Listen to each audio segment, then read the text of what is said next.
Assalamualaikum warahmatullahi wabarakatuh, sahabat budiman dimanapun Anda berada.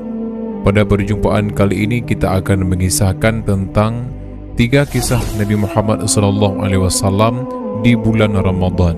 Simak video sampai habis.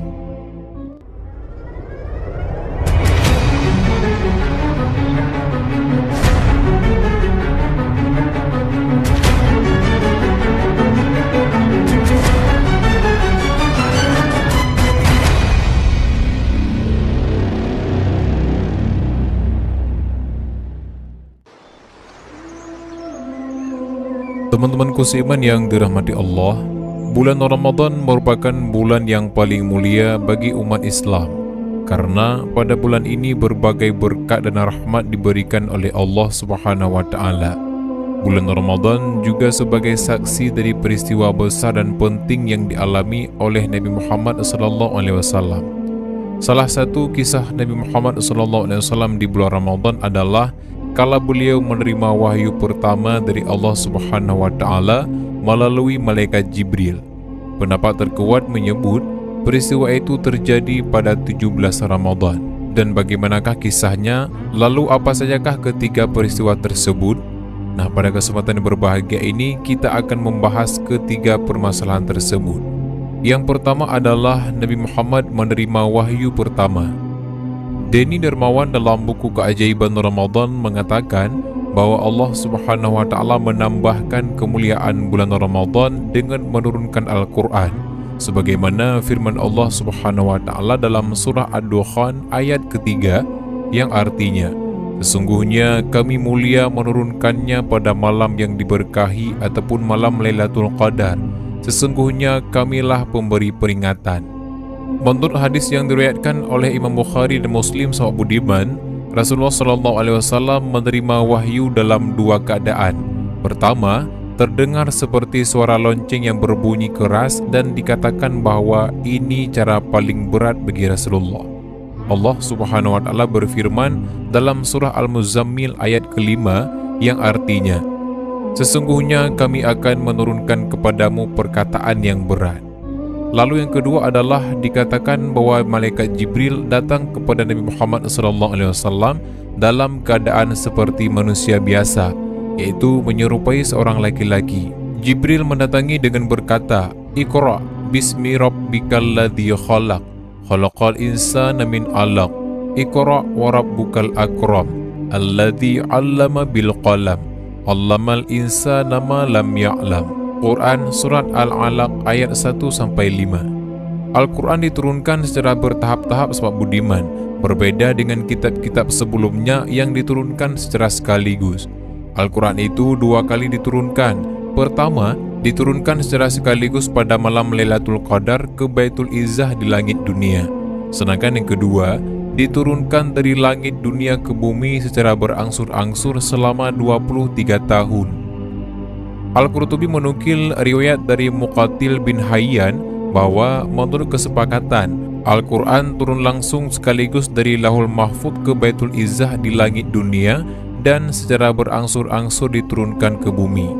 Pula juga sahabat budiman, dikatakan bahwa Al-Quran diturunkan secara berangsur-angsur untuk meneguhkan hati Nabi Muhammad SAW dan orang-orang yang beriman dan menjadi petunjuk serta kabar gembira bagi orang-orang yang berserah diri kepada Allah Subhanahu wa Ta'ala. Pendapat terkuat menyebut bahwa Rasulullah SAW menerima wahyu pertama kali yaitu pada 17 Ramadan. Peristiwa itu terjadi di Gua Hira. Dikisahkan dalam buku 1001 Fakta Dahsyat Mukjizat Kota Makkah karya Asima Nur Salsabila, Gua Hira ataupun biasa disebut dengan Jabal Nur terletak di sebelah timur laut Masjidil Haram yang berada di jalur jalan Taif ataupun Sail, sekitar 4 km dari Masjidil Haram. Puncaknya Gua Hira mirip dengan punuk unta.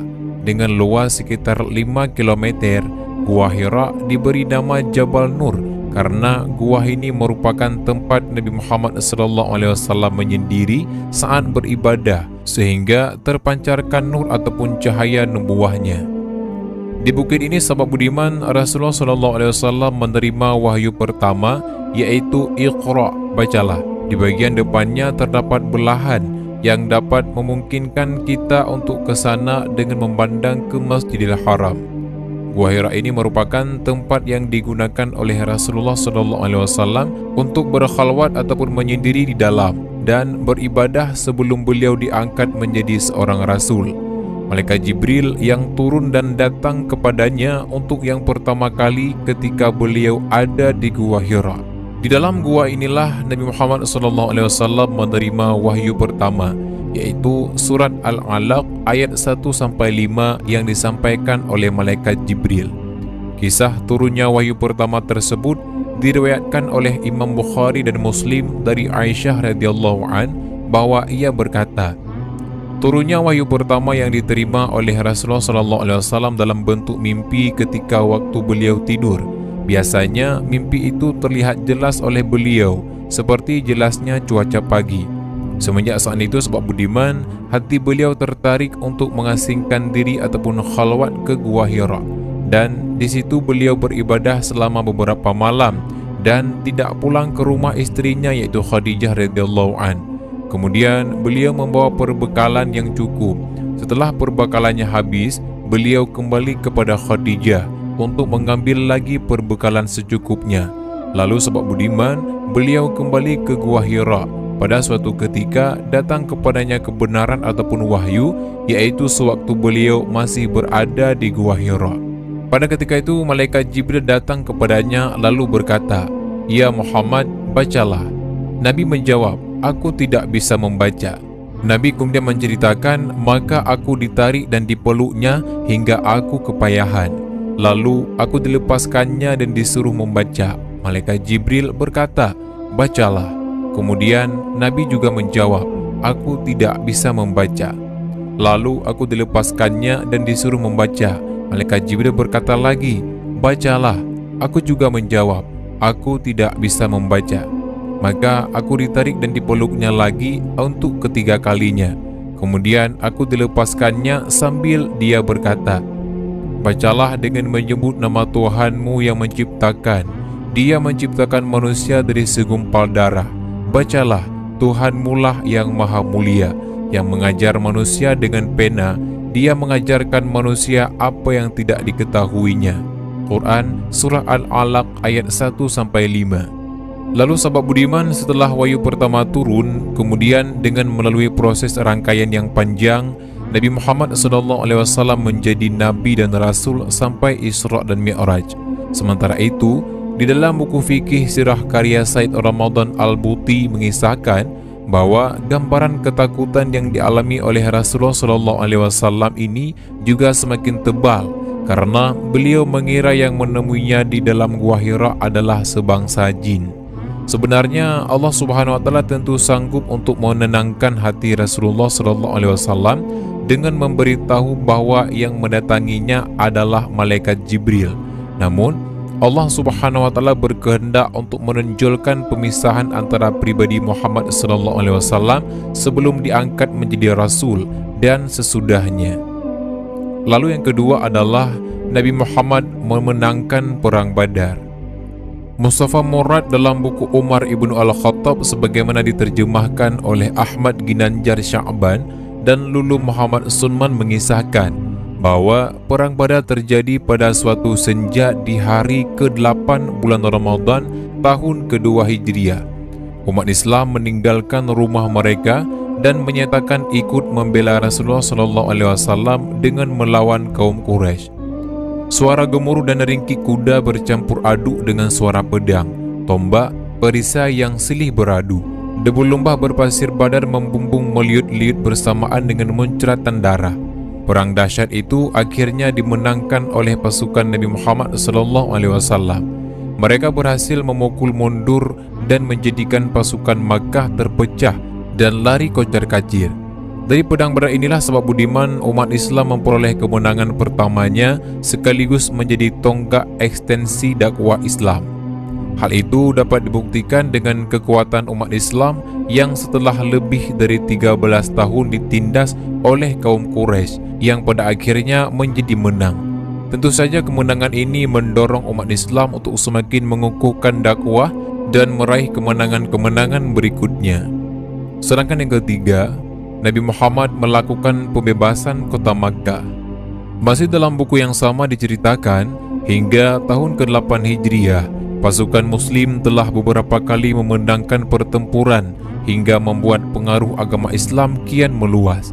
Sementara kaum Quraisy kian melemah. Bahkan beberapa klan Arab banyak yang bergabung dengan pasukan Nabi Muhammad SAW dan memeluk agama Islam.